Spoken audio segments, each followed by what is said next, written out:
Hi, everybody. Welcome back. And so tonight I want to talk about mystery. The title of my talk is Touching Mystery.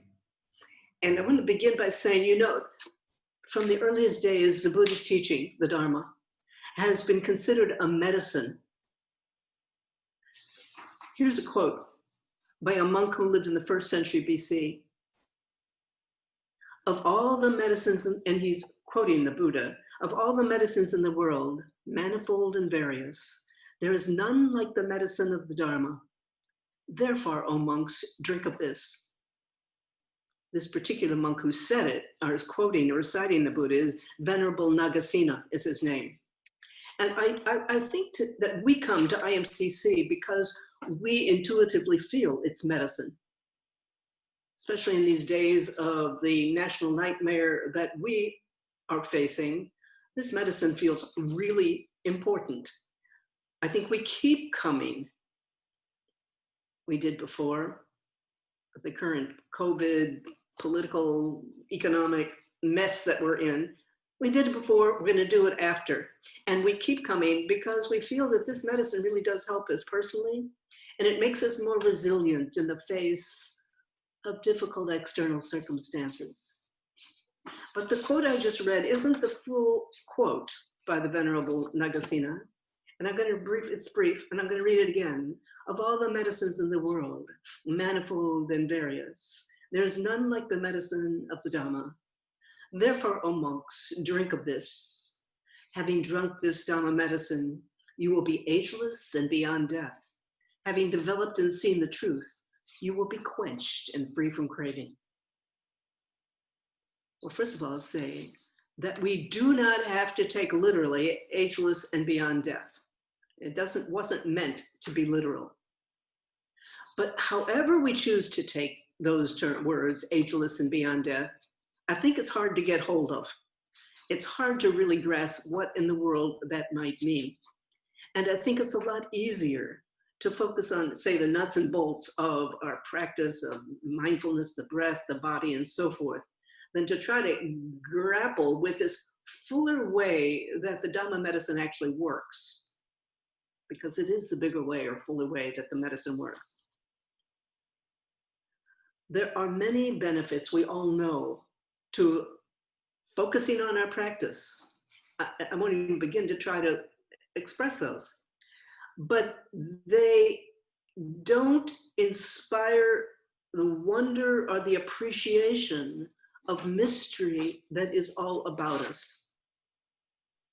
It doesn't deal with the fuller reach of the Dharma. So the mystery that's all about us, abstract as that might sound, is what I want to talk about tonight. It's an integral part of our practice. And I hope that'll be a little bit clearer as I finish or as I go through this. First of all, what is mystery? It's something that isn't logically explained. It isn't planned. It's where circumstances come together that wouldn't be predicted, much less controlled. Here's a quote by Carl Jung. He wasn't talking about mystery, but he was talking about synchronicity. And I think they're close enough that it throws some light on this question. He called synchronicity a meaningful coincidence of two or more events where something other than the probability of chance is involved. Where something other than the probability of chance is involved. Now, whether synchronicity and mystery are exactly the same thing, it really doesn't matter. In fact, I'll even suggest maybe definitions don't matter. Because finally, mystery is something that isn't communicatable by words exactly. I will say a few things trying to describe it and say mystery is not self-centered. To experience it, we have to let go of some preconceived views, let go of control. We have to be willing to not know. I think mystery shows us that life is greater than our personal views, that we're something part of what's vast and untamable. I think all of us who have experienced it can affirm that mystery, in the presence of mystery, is to be humble. It's humbling, and it does inspire wonder and awe. I want to read a poem to you here, which begins to capture this. This is by Robert Bly, and it's called People Like Us. He said, there are more of us all over the world. There are confused people who can't remember the name of their dog when they wake up, and people who love God, but can't remember where he was when they went to sleep. It's all right. The world cleanses itself this way. A wrong number occurs to you in the middle of the night. You dial it. It rings just in time to save the house. And the second-story man gets the wrong address, where the insomniac lives, and he's lonely, and they talk. And the thief goes back to college. Even in graduate school, you can wander into the wrong classroom and hear great poems lovingly spoken by the wrong professor, and you find your soul, and greatness has a defender, and even in death, you're safe. And you find your soul, and greatness has a defender, and even in death, you're safe. Mystery.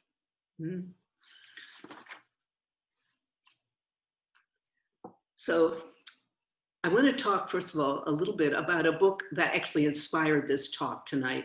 It's a book I've recently read. It's a book that's called Running Toward Mystery, The Adventure of an Unconventional Life. It was just published in the spring, and it's by the Venerable Tenzin Priyadarshi. Priyadarshi was born in the 1980s in India, and he is now a monk in the Tibetan Buddhist tradition. He's also currently the president and CEO of the Dalai Lama Center for Ethics and Transformative Values at MIT, Massachusetts Institute of Technology.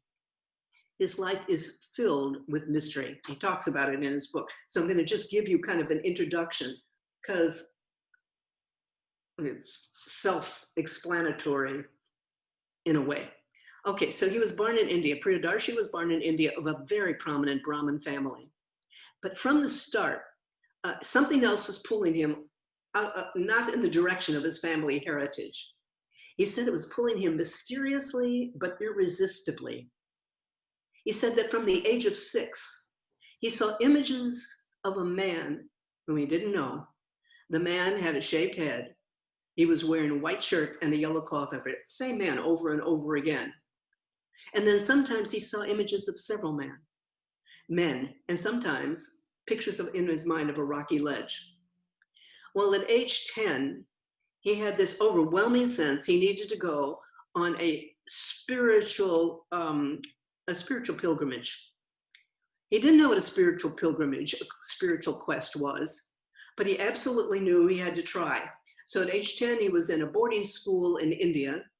He got up in the middle of the night, left his dorm, went out to the gate of the school grounds. Mysteriously, it was open. The watchman wasn't around. There was a rickshaw out waiting there with somebody in it. He got in, and the rickshaw took him, he told the rickshaw to go, to his uncle's house. His uncle was awake. He asked his uncle for money, and the uncle, without question, gave him his money.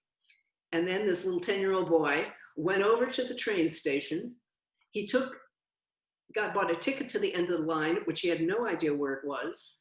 He then went to a bus station, not knowing where it was, bought another ticket to the end of the line, didn't know where that was either, the end of the line. But the bus broke down in the middle of the trip. So he got out and started to walk. Didn't know where he was, but he walked and he walked. Until eventually he came to some hills. And here's what he said about it. When he arrived at these hills, he said, an unutterable sense of peace in the place, as if the earth embraced me.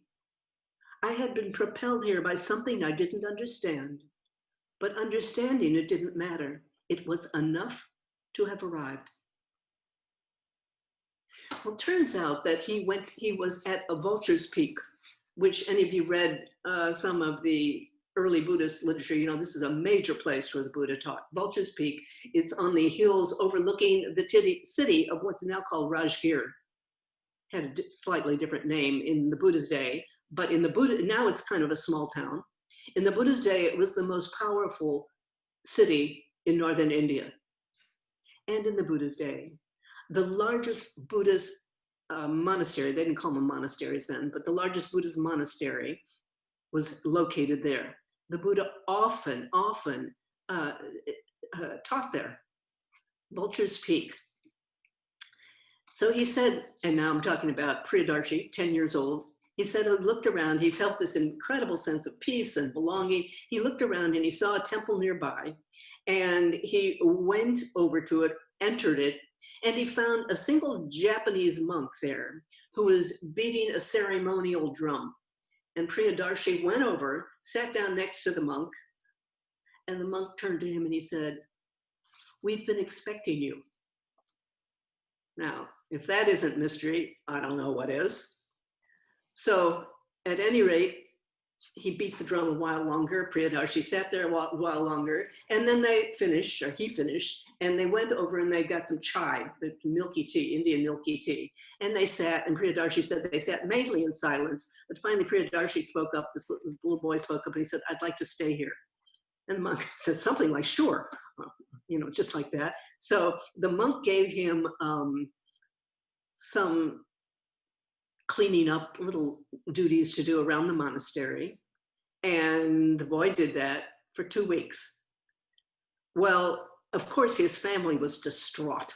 They didn't know where he was. And so after 2 weeks, they'd put out a dragnet apparently across India looking for him. They found him. 2 weeks later, some members of his family came and got him home, took him home with much ado, and not a very happy occasion. Oh, I forgot to say, while he was there at this monastery, Priyadarshi saw a photo on one of the altars, and he recognized it. It was the photo of the man he had been seeing in his mind since he'd been 6 years old.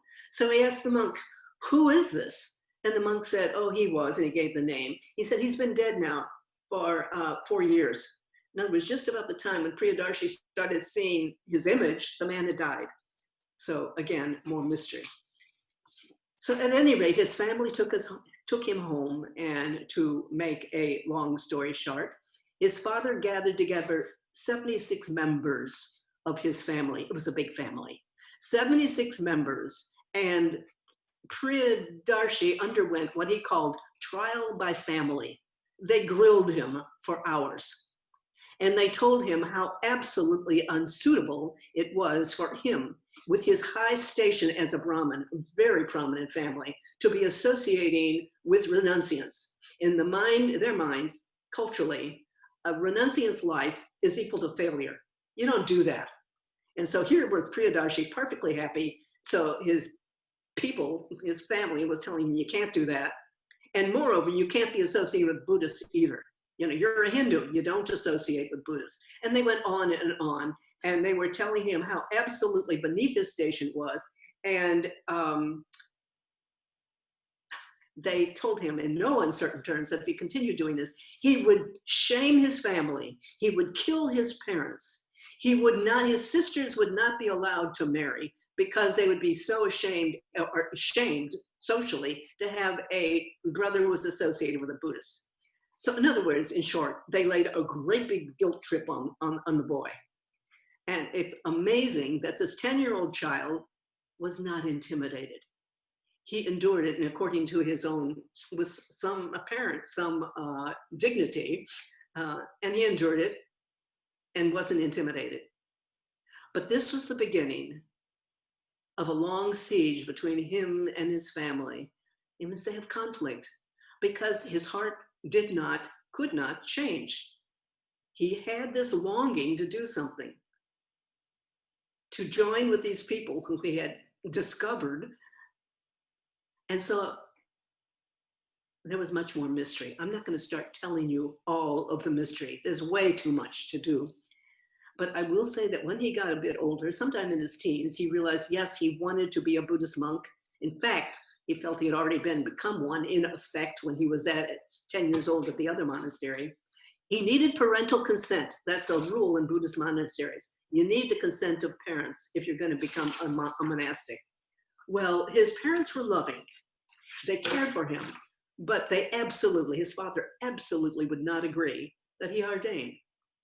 And this went on. They refused to let him ordain and didn't let him ordain until his father died. Never in his life could his father allow it. After the father died, Priyadarshi did become a monk. And I will just say that this is not part of his book. He doesn't talk about this, and it got to, well, respect it, because I think he didn't want to talk badly about his father. But apparently his mother gave way. And he did ordained in the Tibetan tradition. And the Dalai Lama is the person who ordained him. And the Dalai Lama is now his mentor and his preceptor. Oh, so I'm going to stay here. Yeah. So, mystery. And this book was so impacted me. It was so strong, such the impact there. I thought I'd talk more about that tonight. So I've got, first of all, another little bit of mystery, because as I was thinking about this talk, I remembered a book I read 10 or 15 years ago. And it moved me deeply when I read it. And I thought, I had a feeling, I didn't remember much of it, but it felt like it was relevant to tonight's talk. So the book is called Synchronicity, The Inner Path of Leadership by Joseph Jaworski. I looked for the book on my bookshelves because I had it at one time. It was gone, didn't have it, got rid of it at some point. So I just bought it again a couple of days ago on Kindle. And little mystery, now it was the second edition. It's been updated, more useful information. So I thought, wow, this is really nice. So I've been reading that. And in rereading it, I'll say, not reading, rereading it, I realized why I loved it so much and why it is relevant to tonight's talk. So I'm going to say more. Joseph Jaworski, a lawyer, he relates how his life had crashed when a divorce happened in his life.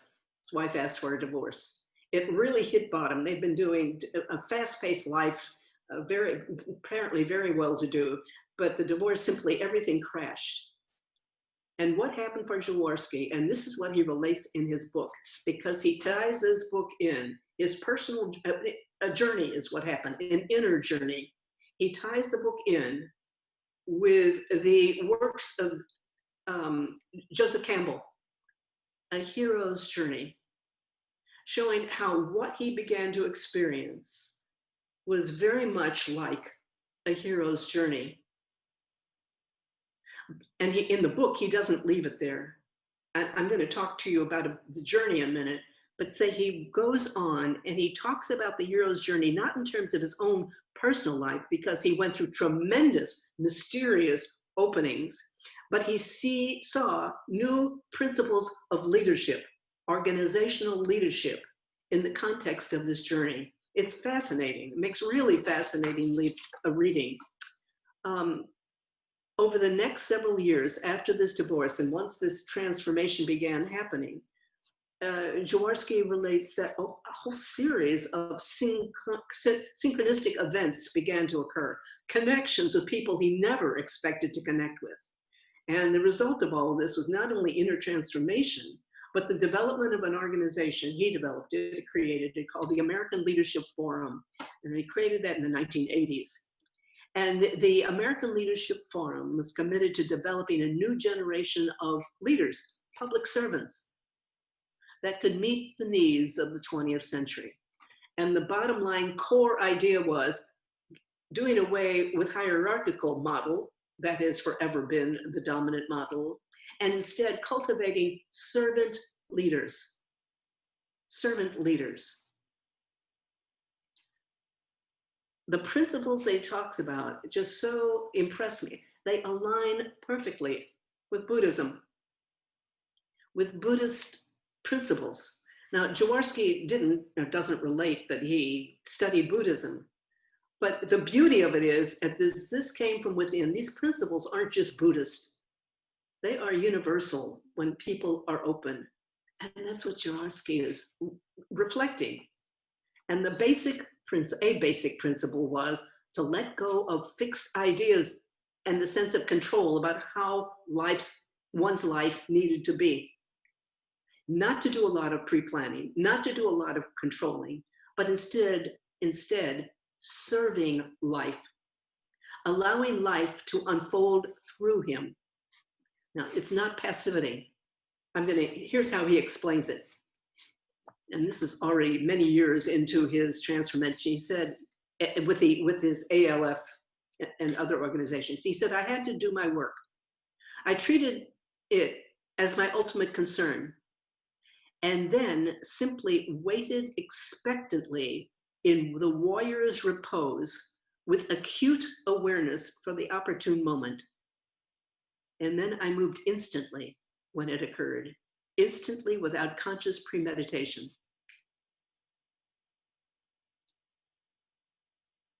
Not passivity at all, but not a lot of pre-planning, allowing life to move through him.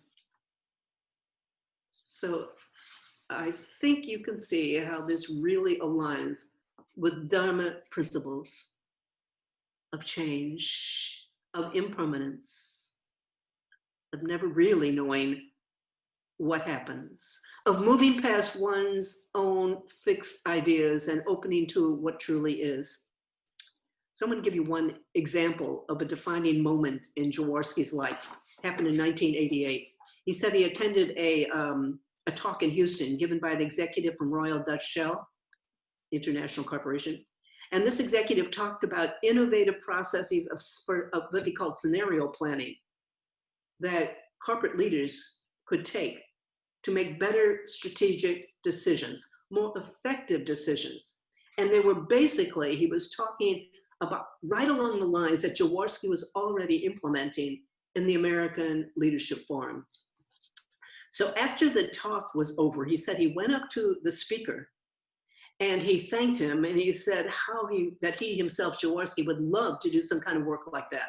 He said it's a 30-second conversation. He left. Several months later, he received a surprise invitation to become head of the group's worldwide scenario planning team in London. I mean, it blew him away, Jaworski. And it was a position of his dreams. It was working globally on principles of leadership that he felt so important. He said he was elated, but conflicted. And he was conflicted because there were complications. First of all, this was a 4-year position, an offer for 4 years. And after that, then what? Actually, Jaworski doesn't discuss that part too much, but that was a consideration. But more than that, he said, his wife was just finishing up her residency at a hospital in Houston, and she loved it. And she was going to, as a doctor, a physician, they had just built a house in Houston near the hospital where she was going to be working. They had vowed that they were never going to move again from Houston. And most of all, he wanted to support her in her dream of becoming a physician. This sounded like this position that he had been offered sounded like it went exactly contrary to everything. So he said he was in a really, really conflicted mood when he, frame of mind when he talked to her. He was explaining to her what had happened. And here's this little explanation he gave. He said, while he was explaining, she smiled. He said he stopped in the mid-sentence. What was she smiling at? He didn't know. And then she said, I told you so. And he said, what? And she reminded him that they had been in London several years earlier. And they were at a cathedral, entering a cathedral. And she said that and he hadn't remembered this. She took him by the arm. She stopped him and she said, Joseph, I want you to know something I'm certain of. In the next few years, you will move to London with the family and me. You'll be doing important work for a very large multinational company. Well, Jaworski commented in the book, he thought at the time, wow, that's really far-fetched. He basically forgot about it. But now here is this night, they're talking about it. He remembered. And then his wife said, it is your destiny to go. There's no question about it, she said. And she said the organization he founded, the American Leadership Forum, was ready to be moved to other hands anyway. And this was his chance to apply globally the principles he'd been applying locally. And she said, it's obviously the thing to do. And Jaworski wrote, that was a completely unexpected turn in this conversation. He hadn't expected it at all. He said, but once she said that, everything became clear. They made the decision that he would do that and that she would join him later once she completed her residency. And he said all these things that were so complicated when they were thinking about it beforehand and when he was thinking about it before he talked to her suddenly became relatively easy. I mean, obviously there were complications, but it wasn't the big knot he thought it would be. So again, Joseph Campbell, the hero's journey, risking everything and going for what they felt was destined. I'll just really quickly say, Jaworski's story, and there's much, much, much more to it. So many coincidental, synchronistic events. Again, really mind-blowing. There is more in management theory, and I don't know anything about management theory, but I stumbled on another organization that built on Joseph Jaworski's, and they're taking Buddhist, what we will understand as Buddhist principles even further, talking about in high strategic corporate discussions, talking about presencing, about letting go of the ego and the self, about the stages of letting go and then letting come, letting the old go, letting the new come. It's just takes my breath away anyway. Mystery in the realm of leadership. Finally, I'd like to talk to you, I realized, felt called to you to talk to you about an incident that I experienced, mystery, something that happened in my life that I felt pulled beyond my knowing or intending. And the background of, well, let me see, it's not a background. In 2004, I went on a retreat at a Catholic house of prayer outside of Tucson, Arizona.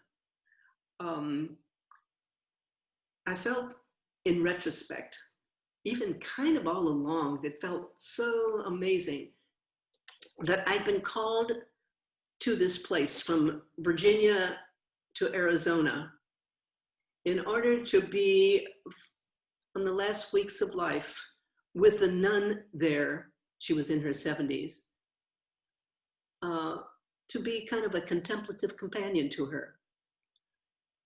Her name is Sister Therese from the Order of St. Francis, which is not a contemplative order, but she was a contemplative by nature.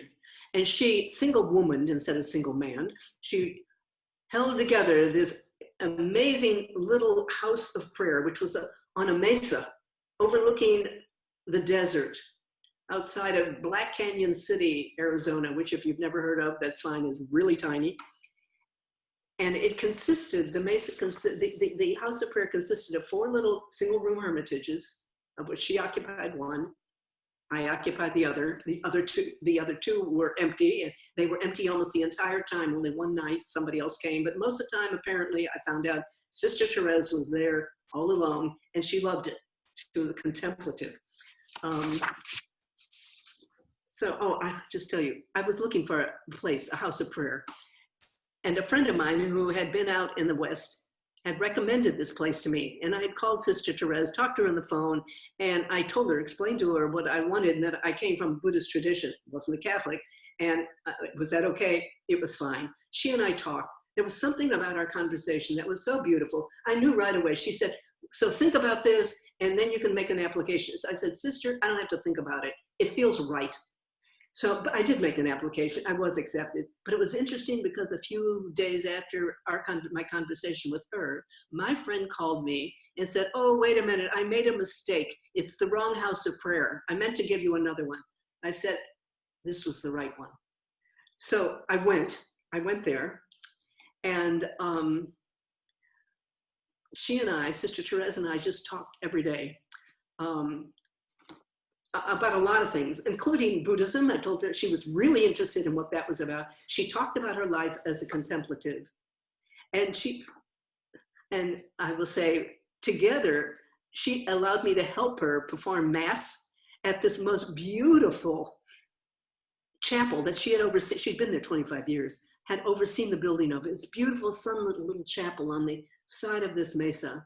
And together, she and I performed Mass every day. It felt so sacred. She told me that she had a degenerative muscular disease. She was in her 70s. And this was clear that something was wrong because she couldn't walk without holding on to something. For a woman who lived alone on this house of prayer, this was pretty dangerous. And in fact, she told me that just before Easter, I was there in end of June, July, she had fallen just before Easter and couldn't get up. She didn't have the strength to pull herself up. And finally, after a day or two on the floor, on Easter morning, she somehow made it. She got up and she went to church, to Mass. So she was really weak, but she loved being where she was. And I remember when she told me about her disease, I said, "Sister, I wish I could stay and help you." And then as soon as I said that, I thought, wow. I mean, I hadn't pre-thought it. It was spontaneous, and I really meant it. But it stays in my mind because it was such a surprising thing for her to tell me and for me to respond. So I wrote a poem while I was there. And my intent was to leave it there because what she did is there were notebooks in every hermitage with comments that people had left about their stay. It's Our Lady of Solitude, House of Prayer. And I was going to leave this poem, but I didn't finish it by the time I left. So I took it home and I stayed in touch with her for the next week or two. And while I finished the poem, and then I sent it to her. And I will say, and here is some more synchronicity. I received a card from her saying that she had received the poem. Her card, which was really, if you put me on, not gallery view, speaker view, thank you. This poem, this card is just really, really beautiful. I've saved it. I mean, this was 2004, but it just seemed to me so beautiful that I saved it. And she said, and the card says, "It's the friends we meet along life's path who help us appreciate the journey." And part of the reason why I saved this is because she sent this to me on July 14th of 2004, which I just realized today is the 16th year anniversary. On July, I received a message from the Archdiocese of Phoenix on July that she had died on July 15th, the day after she sent this. So very possibly, you know, I was certainly one of the last people she communicated with. And it was just so moving to me. And she talked about the poem that I sent, and she said it captured the spirit of Our Lady of Solitude. So I have the poem here. I'm going to read it to you. It's kind of, which I've dedicated it to Sister Therese. But to me, it also says something about mystery. And the name of the title of the poem is Into the Desert, a Romance. The view from my little hermitage is simple: an empty sky, a torrid scrub and cactus valley, surrounding mountains, gray, spare, some flat topped, a cleanness of line that is lyrical. I look and look, and when my attention wanders, it often does, the landscape calls me back to this simplicity. I walk in the bleached valley, and everywhere a burr, a spine, or a thorn keeps me at a distance, and gravel underfoot makes the going hard. They force me to look, to notice that the drastic landscape is really a romance in soft browns and greens and grays, with bright little surprises, all the more dear because they come in ones and twos. A caress of lichen, chartreuse and rust on a lava outcrop. A kiss blooming atop a barrel cactus. I step on low-lying plants, which snap and crumble in the dust, seemingly lifeless twigs that perhaps had only been waiting for the next rain to put forth leaves again. Each plant here has a radical survival plan. Intensity of purpose is everywhere evident. I think of early Christian fathers and mothers who went into the desert, not only to seek its silence, but because they knew its harshness is a guise for love. Allowing no alternative, it drove them tenderly to the essential. I've been trying not to say it, but now I must. The desert has been stalking me as though I were one of the early hermits.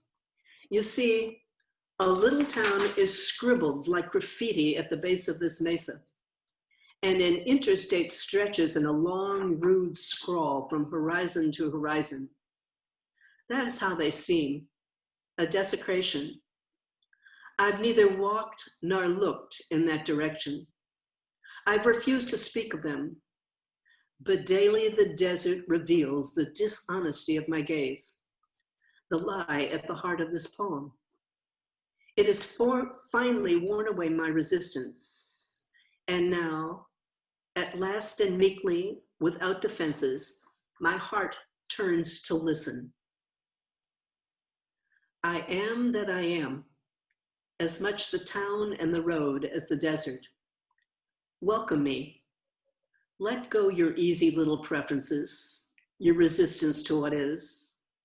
I can't be parsed like a sentence. Drop your relative knowing, which counts these words as radical. In love, I say, destroy yourself. Surrender your notions. Every one of them is diminishing. Surrender and know, you too are I am. And I wrote this poem in memory of Sister Therese, and it turns out this is the anniversary of her note to me and the day before she died 14 years ago.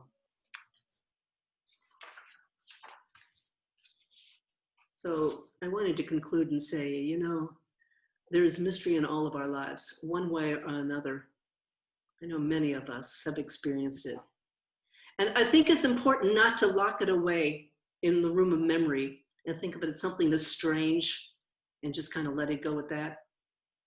You know, Vipassana, mindfulness, really means to see things as they truly are. And that's the full breadth and scope of things as they truly are. We can't control it. It isn't just what our thoughts are, as we all kind of think we know that. So the invitation is to open up our vision and to practice with the immensity of mystery as part of it. We may not like it, or maybe we're awed by it, but it's there. It's wordless and it's measureless. And the truth is, you are it. So I thank you for listening.